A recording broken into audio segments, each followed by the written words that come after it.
अगले दिन राज दरबार लगा। जैसा कि सबको विदित ही था कि बीरप्पा को आज सजा मिलनी है। राज्य का दंड विधान बहुत सख्त था। बीरप्पा भी पूरी रात कैद खाने में सो नहीं पाया। कहाँ राज्य का सेनापति बना था और कहाँ अब यह नौबत आ गई थी कि पता नहीं अगले ही पल मौत की सजा सुना दी जाए। लेकिन राजकुमारी के मस्तक में कुछ और ही चल रहा था। राजकुमारी चाहती तो बिना स्पर्धा के भी बीरप्पा को सजा दिलवा सकती थी, लेकिन उसकी सोच किसी को दंडित करना नहीं बल्कि कुटिल मानसिकता को दूर करने की थी। इसलिए राजकुमारी अपना योजना के अनुसार बीरप्पा को हराना ही चाहती थी। लेकिन भयभीत बीरप्पा का विचार अवरुद्ध हो गए और मैदान छोड़कर वो भाग गया। इससे अब चक्रधर को भान हो गया कि जरूर बीरप्पा ने उस दिन कोई छल किया था। दरबार में सिंहासन पे राजा विराजमान थे। राजा रानी और अन्य मंत्री एक तरफ चक्रधर फैसले का इंतजार कर रहा था, लेकिन सब राजकुमारी की प्रतीक्षा कर रहे थे। राजकुमारी दरबार में प्रवेश करती हैं तो सब खड़े हो जाते हैं, क्योंकि शर्त के अनुरूप अब राजकुमारी मुख्य सेनापति थी। राजकुमारी ने इशारे से सबको बैठाया। दरबार ने आवाज लगाई, कार्यवाही शुरू की जाए। दो सैनिकों ने हथकड़ी लगाए हुए बीरप्पा को दरबार में पेश किया। उसे देखकर चक्रधर की आंखों में गुस्सा चढ़ गया, लेकिन राजकुमारी शांत होकर मुस्कुरा रही थी। राजा, कहो मंत्रीवर, बीरप्पा का दोष और सजा दरबार को बताओ। मंत्री, महाराज, स्पर्धा की शर्त के अनुसार हारने वाले को 1 वर्ष का अज्ञातवास दिया जाए और बीरप्पा राजकुमारी से मैदान में हारने से पहले ही भाग खड़ा हुआ था। स्पर्धा के नियम तोड़ने के लिए बीरप्पा को 1 वर्ष का कठोर कारावास भी दिया जाए। चक्रधर, लेकिन महाराज, इस बात का भी पता चले कि आखिर बीरप्पा जैसा योद्धा मैदान छोड़कर क्यों भागा। यकीनन मुझे तो कुछ और ही कारण नजर आ रहा है। राजकुमारी, आपकी शंका उचित है महोदय, लेकिन मुझे कोई अन्य कारण नजर नहीं आता है। मुझे लगता है कि बीरप्पा अपनी हार से डर गया और डर से उसने मैदान छोड़ा। क्यों बीरप्पा, आप कुछ कहोगे इस बारे में? बीरप्पा, सही है राजकुमारी जी, मैदान में आपके तेवर से और राज्य की प्रजा जिस तरह आपका समर्थन कर रही थी तो मैं भयभीत हो गया था। हालांकि मुझे पता है कि एक सेनापति का मैदान छोड़कर भागना राज्य का सबसे बड़ा जुर्म होता है, जिसकी सजा का मैं हकदार हूँ। बाकी आपकी रजा। बीरप्पा के जवाब से राजकुमारी मन ही मन मुस्कुराई, लेकिन चक्रधर संतुष्ट नहीं हुए। चक्रधर, लेकिन यह बात तो नहीं हो सकती। महाराज, मुझे नहीं लगता कि बीरप्पा भयभीत हो सकता है। मुझे कतई शंका नहीं है उस पर शौर्य पर, और बात कुछ और ही है। राजकुमारी महोदया, व्यर्थ की शंका ना करें। बीरप्पा सही कह रहे हैं। इतने बड़े जनसमूह के सामने हार किसी मौत से कम नहीं होती है। राजकुमारी के इस तरह बोलने से आगे कोई और कुछ नहीं बोला।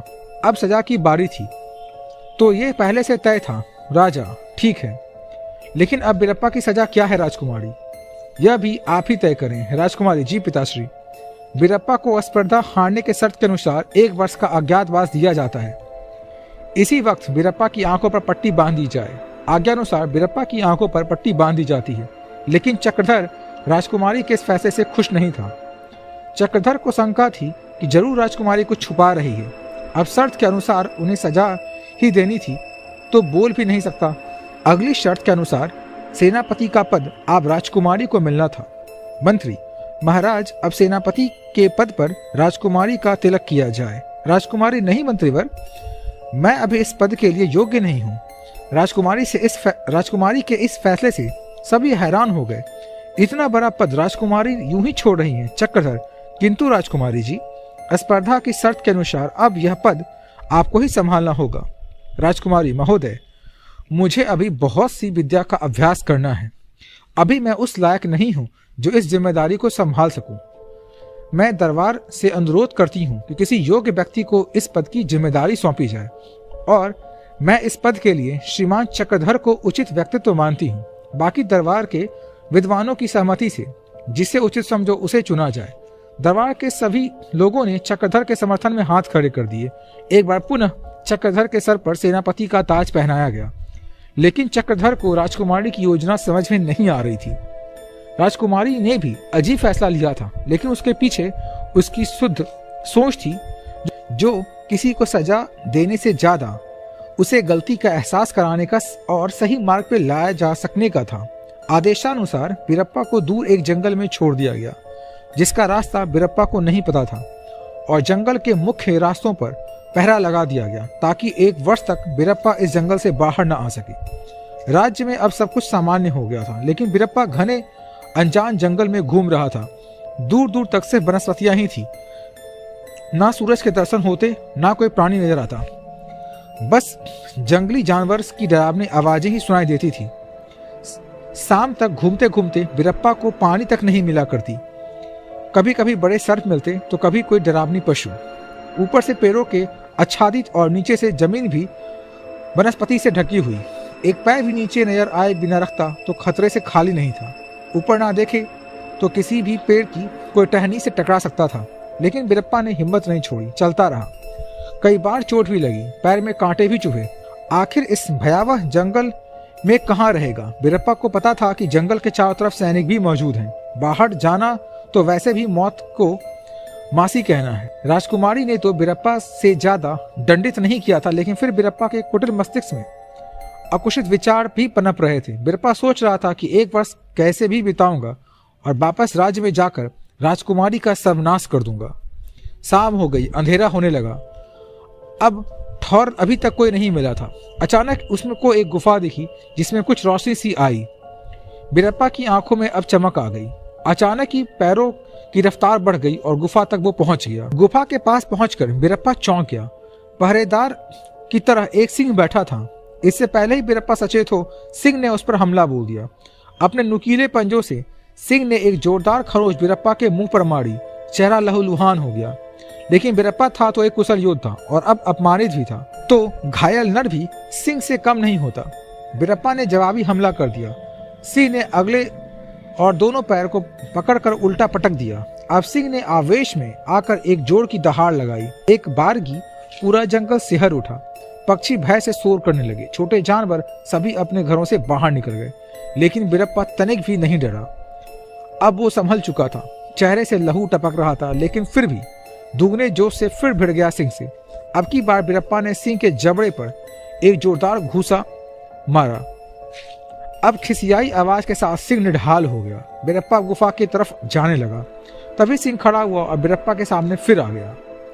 बिरप्पा बोला, अरे अभी तेरा पेट भरा नहीं है क्या मार खाकर जो वापस आ गया है? देख तेरे डांट टूट गए हैं।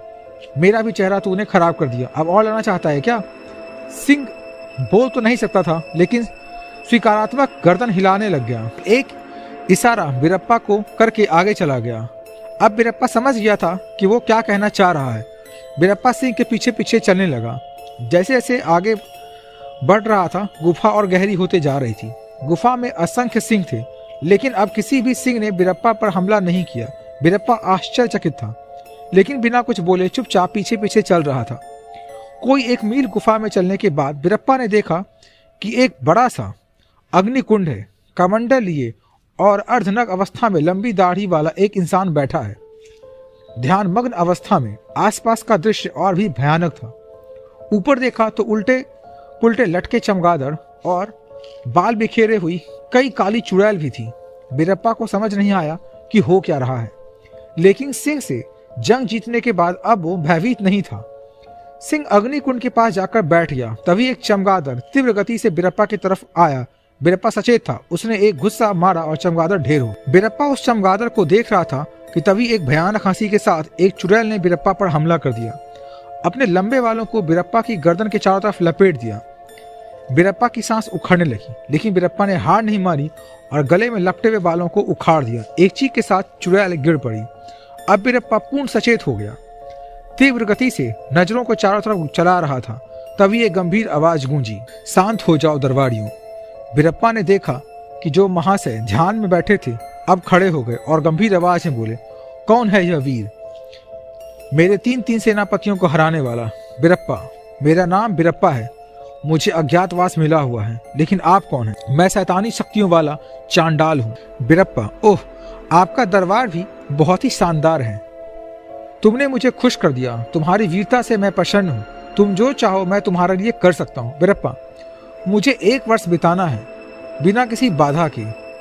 अवश्य तुम निश्चिंत यहाँ रह सकते हो, लेकिन एक शर्त है। बिरप्पा, कैसी शर्त? यहाँ तुम्हें चुड़ैलों के साथ रहना होगा। सिंह और चमगादड़ मेरे सिपह सलार हैं। सभी को अपना कर ही तुम यहाँ रह सकते हो। बिरप्पा, लेकिन कभी सोते वक्त इन सब में से किसी ने मुझ पर हमला कर दिया तो?